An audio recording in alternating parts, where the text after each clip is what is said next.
মার্কিন president Donald Trump বল প্রয়োগের মাধ্যমে গাজা থেকে অন্তত ১০ লাখ ফিলিস্তিনিকে লিবিয়ায় স্থানান্তরের পরিকল্পনা করছেন।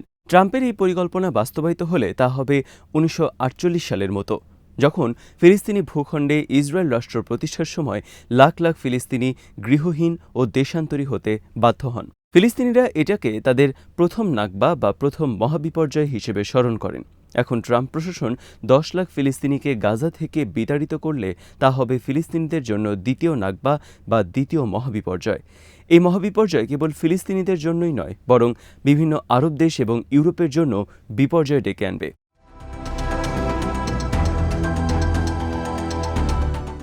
ইসরায়েল দাবি করছে গাজায় তাদের সামরিক অভিযানের প্রধান লক্ষ্যই হচ্ছে হামাসের হাতে থাকা অবশিষ্ট জিম্মিদের মুক্ত করা, কিন্তু বাস্তবতা হচ্ছে সামরিক অভিযানের মাধ্যমে এ পর্যন্ত মাত্র ৮ জন জিম্মিকে মুক্ত করেছে ইসরায়েলি সেনারা।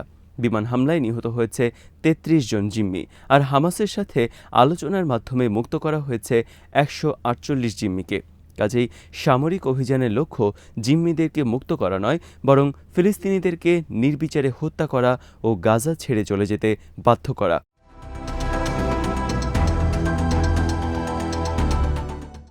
গাজায় গত প্রায় ২০ মাসে যে পরিমাণ বর্বরতা চালানো হয়েছে তার নজির সাম্প্রতিক কোনো যুদ্ধের ইতিহাসে নেই। কিন্তু এখন গাজার গণহত্যা নিয়ে আরব বিশ্ব ও পশ্চিমারা কোনো কথা বলছে না। গণহত্যা বন্ধে কার্যকর কোনো পদক্ষেপ নেওয়া তো দূরে থাক, মৌখিকভাবেও কেউ প্রতিবাদ করছে না। পশ্চিমা বিশ্ব ও তাদের মিডিয়া ইসরায়েলের পক্ষ নিয়েছে। ফিলিস্তিনিদের ব্যাপারে তাদের এই কথিত মানবতা ও মূল্যবোধকে নির্লজ্জের মতো ছুঁড়ে ফেলেছে।